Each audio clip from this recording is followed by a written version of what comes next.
On the verge of death after giving birth, Padme Amidala could barely breathe when she was rescued by Obi-Wan Kenobi and Master Yoda. With the help of loyal medical droids and the ancient healing knowledge of the Jedi, they stabilized her vital signs and set off into exile.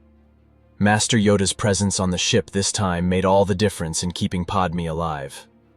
Amidst the destruction of the Republic and the rise of the Empire, they chose a forgotten base in the mountains of Alderaan as their refuge. Isolated and invisible to the Imperial eye, it would be the place where Luke and Leia would grow up, far from the reach of Darth Vader, the man Padme had once loved and who now personified everything she despised. For months, Padme fought against pain and physical weakness, sustained by her love for her children and the silent anger she felt toward Anakin. With each step of her recovery, she watched the twins grow up, healthy and curious. While Yoda and Obi-Wan took vigilant guard of the compound and shared the first teachings of the Force, Padme shaped the children's consciousness with deep values but also with silent anger. She spoke of the justice of the Old Republic, the importance of compassion and intelligence, but she did not hide the hatred she harbored for Anakin. "Your father chose power over kindness," she would say, her eyes hardening, and this silent grief began to take root in the children. Yes, she never hid from her children that Darth Vader, the most dangerous and ruthless creature in the galaxy, was their father. Over time, the twins began to show distinct aptitudes. Luke, more introspective, was interested in the Jedi records and soon showed a fascination with the training lightsaber. Obi-Wan, still haunted by the mistakes of the past, hesitated, but eventually agreed to train him with extreme care. He taught him about calmness in combat, about listening to the Force, and the importance of protecting, not attacking. Luke grew up with a sense of honor and responsibility, but the pain of not knowing his real father slowly ate away at him. He wanted to understand what made someone so powerful, so cruel. Leia, on the other hand, was restless, impulsive, and full of difficult questions. Her sensitivity to the Force was remarkable, but her explosive personality worried Yoda. While Padme nurtured a fervent indignation against the Empire in her, the Jedi Master tried to instruct her in good things and teachings for the greater good. Leia listened, sometimes out of respect, sometimes out of obligation, but she made no secret of the fact that her mother's anger had been passed on to her. To her, Vader was not just a shadow from the past of everyone she loved. He was the living symbol of everything that had been taken from her mother. "Even as a child," she said coldly, "I will not forgive." Years passed, and despite the isolation of the base and the constant escapes they were forced to make when Vader approached, Padme began to sense that something was coming. In her dreams, she felt a familiar presence, not benevolent, but intense. It was as if an invisible bridge was being built, a psychic connection that could not be broken. She knew what it meant. Vader was finding them. The bond that once united them was closing again, and their time in safety was coming to an end.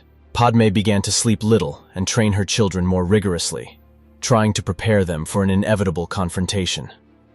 The day came like thunder on a calm day. The base's defenses were breached, and the dark figure of Darth Vader emerged from the ruins of the entrance. This time they couldn't escape. The twins were there, still teenagers, standing beside their mother. For a moment, everything froze. Vader didn't say a word. Padme looked into the eyes of what was left of Anakin and saw nothing but emptiness. That's when Obi-Wan and Yoda stepped between them. The former master looked at his former apprentice and offered redemption. "There is still time, Anakin," but Vader refused, and before any hope could blossom, Palpatine emerged from the shadows, ending any possibility of reconciliation with the figure in the black, frightening armor. The tension erupted in an explosion of violence. Lightsabers lit up the dark corridors of the base. Padme wielded a small Jedi blade and fought alongside Yoda and Obi-Wan. The confrontation was brutal, the Force surging like a living storm. Vader fought with fury, but his former masters knew his moves. Padme, filled with hatred and despair, ordered her children to flee while she fought relentlessly, as if she wanted to tear from him not only his body but the memory of everything they had been. The battle lasted for long minutes until, one by one, the protectors of hope fell. Yoda was the first, followed by Padme, who fell into Obi-Wan's arms shortly before he too was defeated. Vader, though victorious, was torn apart and bleeding inside and out. Padme fired a few shots at him because of the Masters, and so he also fell, but he was still alive. Palpatine ordered a retreat, and one of the few remaining stormtroopers dragged him back to the ship, aware that they had lost something precious in that fight. Luke and Leia, hidden during the final attack, watched the destruction without being able to intervene. When they came out, all they found were the bodies of their masters and their mother. Their grief turned into something more ferocious. Luke's silence exploded into screams for the first time, and Leia swore revenge aloud. The time for hiding was over. They were no longer children. Pain would become a sword, and anger fuel. After burying the bodies of the people they loved in this world, they decided to take revenge. They began to train with fury and obsession. Every teaching from Padme, every lesson from Obi-Wan, every parable from Yoda was now a reminder of what they had lost, and of those who had taken it from them. Their routine became marked by long training sessions. Leia, agile and determined, wielded Yoda's lightsaber with a precision that bordered on instinct. Luke, more technical, sought to control his own feelings while perfecting the form and focus of his movements, using Obi-Wan's blue lightsaber. As the years passed, the training between the two intensified, often resembling real duels. Brothers, yes, but adversaries in the way they channeled their pain. They fought until they fell from exhaustion, seeking in combat the comfort they never found again in their mother's embrace. Leia grew up like a storm waiting to break. Her gaze burned as if she were always on the verge of exploding. She studied politics as Yoda had instructed, but only to understand how to better destroy the Empire from within. Luke, despite the anger that also consumed him, still harbored doubts. He remembered the moments of calm with Obi-Wan, the words they spoke about balance and purpose. But all of that dissolved every time he saw the image of his masked father in his nightmares. They trained together, lightsabers crossing the air like thunder. It was a dance of pain, of memory, and of promise. Time had shaped them into warriors, two heirs not only to the Force, but to the tragedy of a torn galaxy. No one else guided them. All that remained was memory and the will to fight back. Luke and Leia had become adults marked by grief, shaped by Vader's shadow and the fire Padme had lit in them. The Force was alive within them both, but unbalanced. Justice and vengeance ran side by side in their veins, and as night fell over the mountains of Alderaan, the echoes of lightsabers could still be heard, cutting through the air with the contained fury of a generation destined to face its own blood. The time for revenge had come. After years of training, blood, and silence, Luke and Leia were ready to face the man who had destroyed everything they knew. But before they left, the apparitions of the Force found them one last time. Obi-Wan appeared before Luke, his eyes sad, trying to calm him. Yoda appeared to Leia, begging her to abandon the path of anger. But the siblings were deaf to the warnings. The hatred pulsed too strongly. In silence, they said goodbye to the visions and set off for the heart of the Empire. Luke almost listened, but Leia pulled him away, and he followed his sister in this last attempt to avenge their mother. The infiltration of the Imperial ranks was long, meticulous, and dangerous. Disguised and silent, the siblings made their way through cold corridors, faced patrols, and narrowly escaped presence detectors. With each step, they drew closer to the central regeneration room, where the remains of what was once Anakin Skywalker lay. When they arrived, the scene surprised them. They did not find a warrior wielding a lightsaber. They found a broken man. Inside a tank of reanimation fluid, connected to tubes and cables, Vader's body barely moved. But his eyes were open, and they saw everything. That silent gaze pierced them both. Vader could not speak, but he recognized them both. Leia clenched her fists. Luke took a deep breath. Both expected confrontation, but found helplessness. For a few moments, everything seemed suspended. They believed they were alone, but they were not. Palpatine watched them from a distance, and someone else was watching them too. The Force manifested itself again, and this time it was Padme Amidala who appeared. Her image was serene, but pained. She looked at them with tenderness and regret. She said she had failed. She said she should never have raised them with anger, and she begged them to run away and be indifferent to her. The very ghost of Padme's Force looked at what was left of Anakin, and Anakin, in his destroyed version, looked at her.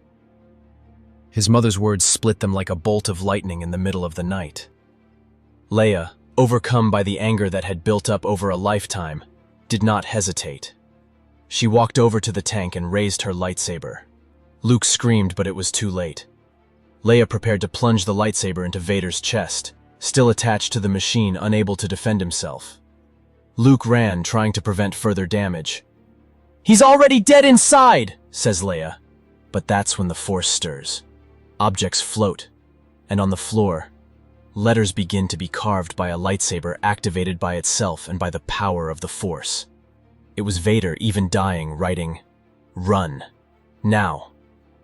Luke steps back in shock. That simple gesture disarms them.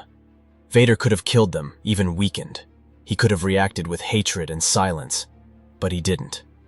For the first time, Luke considers, what if he wanted to protect them? Before the moment lingers, laughter echoes through the walls. Palpatine emerges from the shadows. His yellow eyes shine with scorn. "Fools! All of you!" The Emperor mocks every word spoken by Padme, every hesitation from Luke. He offers power. He offers the glory of becoming Sith.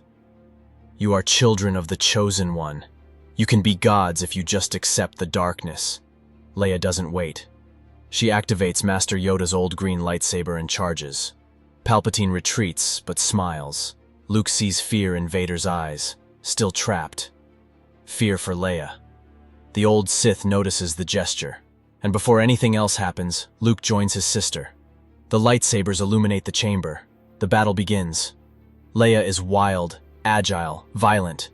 Luke is technical, precise, but Palpatine is pure power. He throws lightning bolts, twists iron columns with the Force, attacks with his red lightsaber at unthinkable angles. The twins resist, but they are at a disadvantage. With every passing minute, they lose ground. The Emperor's lightning bolts cut through the air with brutality. Luke tries to absorb them with his lightsaber, but his hands are shaking. Leia advances furiously, but is thrown against a wall. Palpatine smiles. He pushes them with the Force, lifts Luke by the neck and pins him against the wall. His red lightsaber is millimeters from Leia's throat. The end is near. Luke closes his eyes. Leia screams curses. And then, the ground begins to shake. Everything vibrates, the ceiling creaks, debris falls.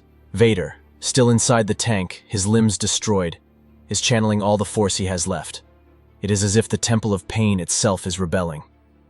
Vader concentrates his energy and manipulates the debris. The electrical systems gradually short-circuit and quickly explode. The structure tilts. Flames and explosions begin and grow increasingly powerful. Palpatine staggers, surprised. Luke takes advantage. He shouts his sister's name and the two are separated for a moment. The Emperor tries to attack them, but Vader continues to knock down beams, columns, and towers. The destruction continues. The ground shakes as if the planet were imploding.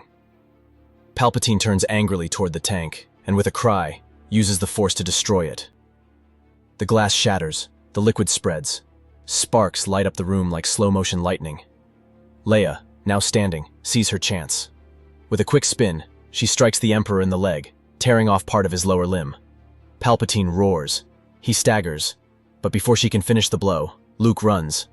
"It's collapsing. You'll die here." Leia hesitates. Her lightsaber glows. Her eyes burn. But when she sees her brother's desperate expression, she steps back. Together, they flee. Behind them, Vader, still alive, uses his last ounce of energy to hold the debris over the Emperor, like a tomb built by the Force. The structure implodes on top of them. From a distance, from the precarious safety of an escape ship, Luke and Leia watch the explosion consume the center of the station. First small explosions, then a chain reaction. Flames spread, towers collapse, smoke rises like black columns into space, and finally, silence. The Empire has lost its Emperor. And the siblings have lost their father. For the second time. But now, unlike the first time, there is a shadow of redemption at the end. Luke and Leia embrace each other, panting, covered in soot and sweat. For the first time, they feel no hatred.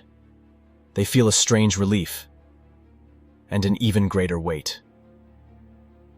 On the return to the rebel base, still dazed, the two don't say much. But when they finally land and walk under the stars, Leia breaks the silence. "That was close, Luke. I almost became like him." Luke holds his sister's hand and says, "But you didn't. Neither did I. And in the end, neither did he." Leia nods silently. They knew the war wasn't over yet. But with Palpatine dead and Darth Vader buried under his own sins, the balance of the galaxy was shifting again.